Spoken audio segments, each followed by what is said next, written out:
मज़मून physics class ॾहों बाब 11 सबक 9 अल्ट्रासाउंड। अस्सलाम वालेकुम प्यारा ॿारो, सिंध ऑनलाइन स्कूल में भलीकार। मां आहियां सनाउल अहमद। हिन वीडियो में जेको असां अॼु टॉपिक पढ़ंदासीं उहो आहे अल्ट्रासाउंड।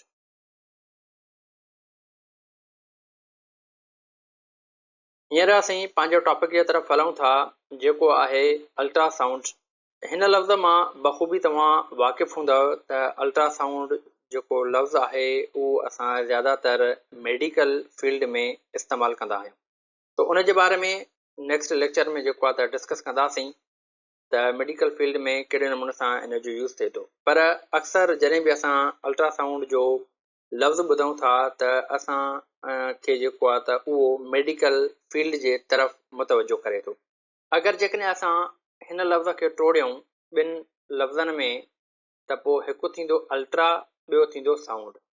अल्ट्रा जी माना हूंदी आहे हाई ऐं साउंड माना आवाज़, यानी हाई साउंड, वॾो आवाज़, हाई एनर्जीअ वारो आवाज़।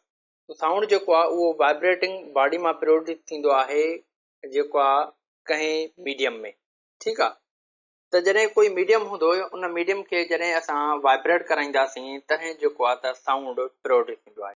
ऐं उन खां बाद में असां इंसान जेके आहियूं उहे मुख़्तलिफ़ आवाज़ जेको आहे त ॿुधंदा आहियूं ऐं मुख़्तलिफ़ क्वालिटी जा आवाज़ असांखे ॿुधण में ईंदा आहिनि। तो प्यारा ॿारो, असां इंसाननि जी जेका ॿुधण जी सलाहियत आहे उहा वक़्त सिर जेको आहे त घटिजी बि वेंदी आहे। जीअं नंढो ॿारु हूंदो आहे, नंढो ॿारु जेको आहे त उहो वधीक ॿुधी सघंदो आहे, उनजी सलाहियत ॿुधण जी तेज़ हूंदी आहे ऐं उन खां पोइ हू जवान थींदो आहे। जवान थियण खां बाद में वरी हू कुराड़ो थींदो आहे। जॾहिं हू कुराड़प जे तरफ़ वेंदो आहे या कुराड़ो थींदो आहे त उनजी जेका ॿुधण जी सलाहियत आहे उहा घटिजी वेंदी आहे। उन खां बाद में अलाह तबारक व तआला जेको आहे त हिकु निज़ाम जोड़ियो आहे ऐं उन में हर हिकु जानदार जी, हर हिकु मख़लूक जी जेका ॿुधण जी सलाहियत आहे उनखे जेको आहे त मुख़्तलिफ़ रखियो आहे। तो मिसाल जे तौर ते जीअं हाथी आहे, हाथी जेका आहे त कंहिं बि तूफ़ान खे 200 किलोमीटर परे खां ॿुधी सघंदी आहे।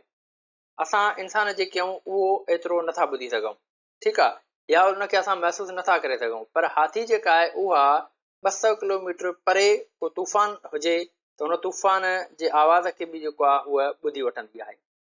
उन खां बाद में हदीसनि जे कुझु मफ़हूम में अचे थो त जेके जानवर हूंदा आहिनि उहे क़बर जो आवाज़ बि ॿुधंदा आहिनि ऐं सिर्फ़ु इंसान ऐं जिन्ननि खां अलावा ॿी जेका बि मख़लूक़ात आहे उहा क़बर जो आवाज़ ॿुधंदी आहे।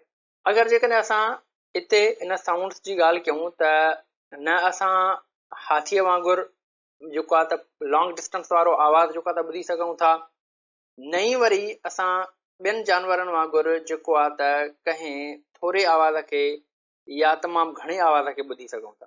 छो त असांजे ॿुधण जी हिकिड़ी सलाहियत आहे, असांजे कन जी हिकिड़ी रेंज आहे, जंहिं रेंज जो जेको आवाज़ु जॾहिं उन फ्रीक्वेंसी ताईं असांखे मिलंदो तॾहिं जेको आहे त असां उहो आवाज़ु ॿुधी सघंदासीं, अदरवाइज़ असां उहो आवाज़ु न ॿुधी सघंदासीं। आवाज़ खे जेको आहे उहो 3 रेंजिस में जेको आहे त डिस्ट्रीब्यूट कयो वियो आहे। हिकिड़ी उहा रेंज आहे जेका 20 हर्ट्ज़ खां घटि आहे। उन खां बाद में ॿी जेका रेंज आहे उहा आहे वरी 20 हर्ट्ज़ खां जेको आहे 20,000 हर्ट्ज़ ताईं। हाणे हर्ट्ज़ जेको आहे उहो फ्रीक्वेंसी जो यूनिट आहे। उन खां बाद में टी जेका रेंज आहे साउंड जी उहा आहे वरी 20,000 हर्ट्ज़ खां मथे। हाणे हीअ जेके आहिनि 3 रेंजिस आहिनि। हाणे इन टिनी रेंजिस खे जेको आहे त नाला ॾिना विया आहिनि अलॻि अलॻि। हाणे हीअ जेका 20,000 हर्ट्ज़ खां घटि वारी जेका रेंज आहे साउंड जी जेका फ्रीक्वेंसी आहे, ठीकु आहे, उनखे नालो ॾिनो वेंदो आहे इंफ्रासाउंड या इंफ्रासोनिक बि हिनखे चवंदा आहियूं। उन खां बाद में 20 हर्ट्ज़ खां 20,000 हर्ट्ज़ जेका आहे इहा जेका रेंज आहे इन रेंज खे असां चवंदा आहियूं ऑडिबल रेंज। ठीकु आहे, हाणे ऑडिबल रेंज मतिलबु उहा रेंज, उहा फ्रीक्वेंसी साउंड जी जंहिंखे इंसान ॿुधी सघे।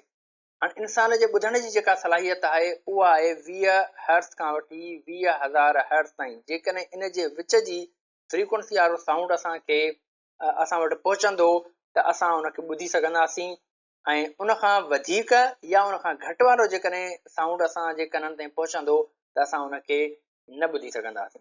उनखां बाद में टीं जेका कैटेगरी आहे प्यारा ॿारो, टीं जेका रेंज आहे उहा आहे वरी 20,000 हर्ट्ज़ खां मथे, जंहिंखे नालो ॾिनो वियो आहे अल्ट्रासाउंड, याने हाई एनर्जीअ वारो आवाज़।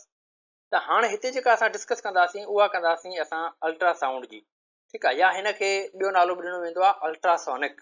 तो अगरि जेकॾहिं असां हिन जी डेफिनेशन खे ॾिसूं प्यारा ॿारो, त डेफिनेशन में चवे थो the sound with frequencies above the upper limit of the human range of audibility is known as ultrasound or ultrasonic। चए थो साउंड जी उहा फ्रीक्वेंसी जंहिंजी लिमिट जेका आहे उहा ह्यूमन रेंज जे अबव हुजे, माना मतिलबु त 20,000 हर्ट्ज़ खां मथे हुजे, ठीकु आहे, यानी इन रेंज खां जेको आहे मथे वारी जेका फ्रीक्वेंसी आहे, ठीकु आहे, उनखे असां चऊं था अल्ट्रासाउंड या अल्ट्रासोनिक। तो हाणे असांखे सम्झ में अची वियो त अल्ट्रासाउंड जेको आहे त छा हूंदो आहे, आवाज़ जी हाई फ्रीक्वेंसी जेका हूंदी आहे या आवाज़ जेको आहे वॾो जेको आवाज़ हूंदो आहे जंहिंजी रेंज 20,000 हर्ट्ज़ खां मथे हुजे, उनखे असां अल्ट्रासाउंड चऊं था। ठीकु आहे प्यारा ॿारो।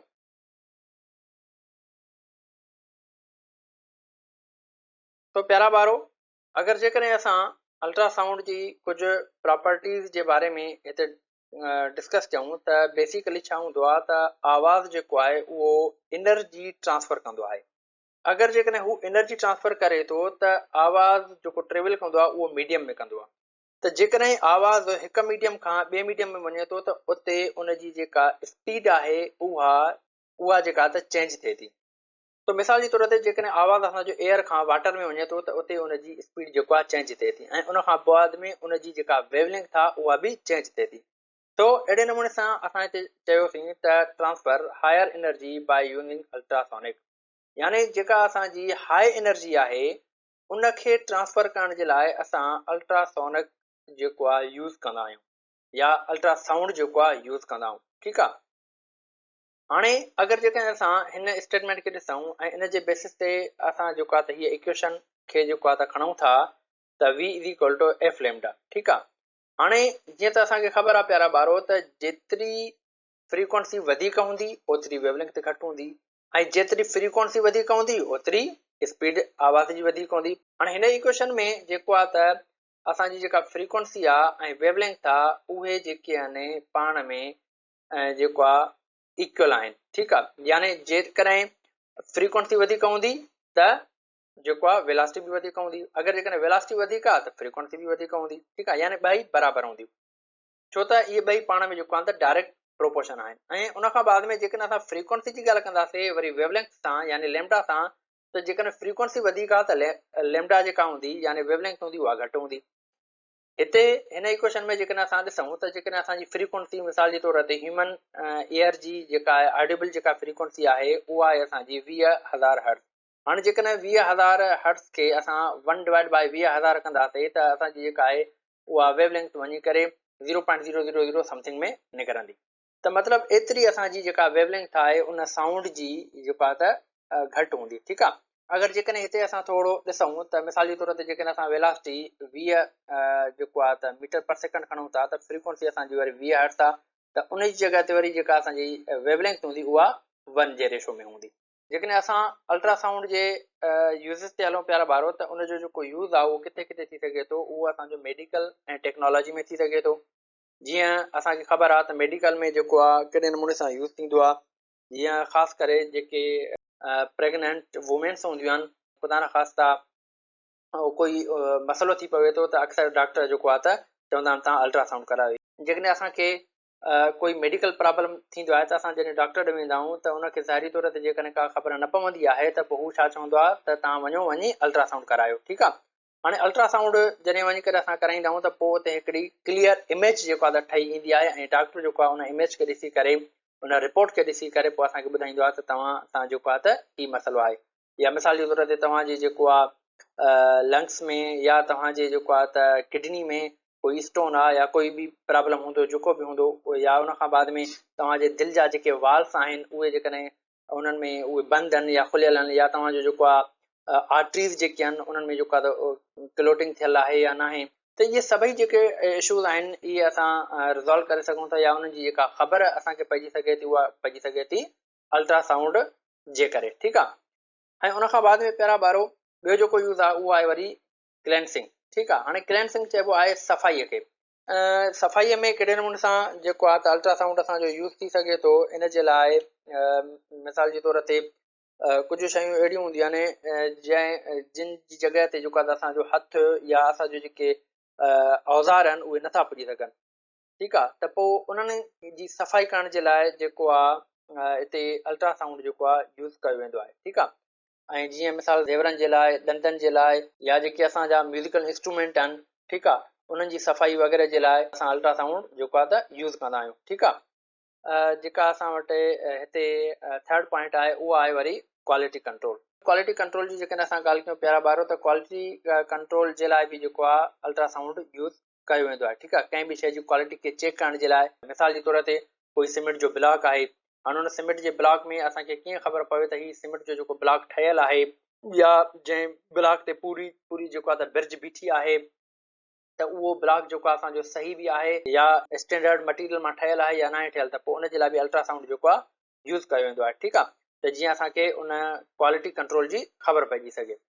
उनखां बाद में जेके असांजूं कुझु मशीनरीज़ हूंदियूं आहिनि, उन मशीनरी जी बि क्वालिटी कंट्रोल खे जेको आहे जाचण जे लाइ अल्ट्रासाउंड यूज़ कयो वेंदो आहे। ठीकु आहे प्यारा ॿारो।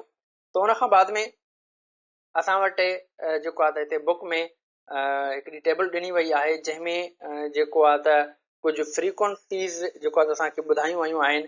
त कुझु स्पेशीज़ जे बारे में असांखे उन जूं फ्रीक्वेंसीज़ जेको आहे त ॿुधायूं वयूं आहिनि, त उन्हनि जी जेको आहे त ऑडिबल फ्रीक्वेंसीज़ जेके आहिनि उहे केतिरियूं आहिनि।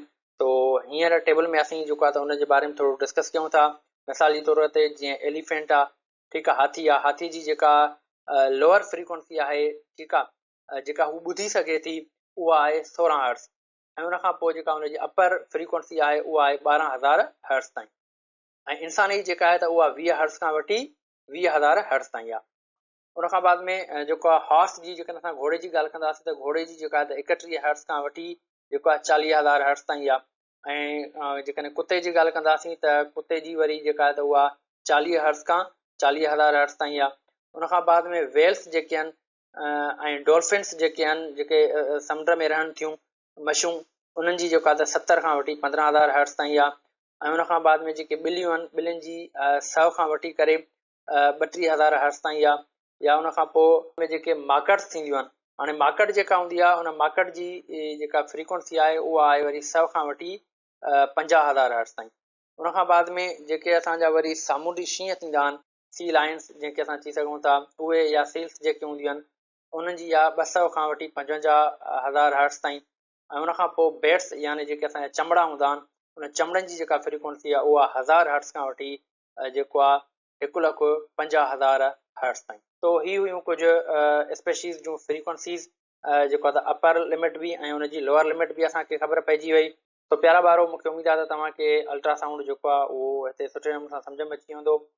तो इहो लेक्चर हिते असां ख़तमु था कयूं। इनशाला नेक्स्ट लेक्चर में नए टॉपिक सां गॾु मिलंदासीं। तेसिताईं अल्लाह हाफ़िज़।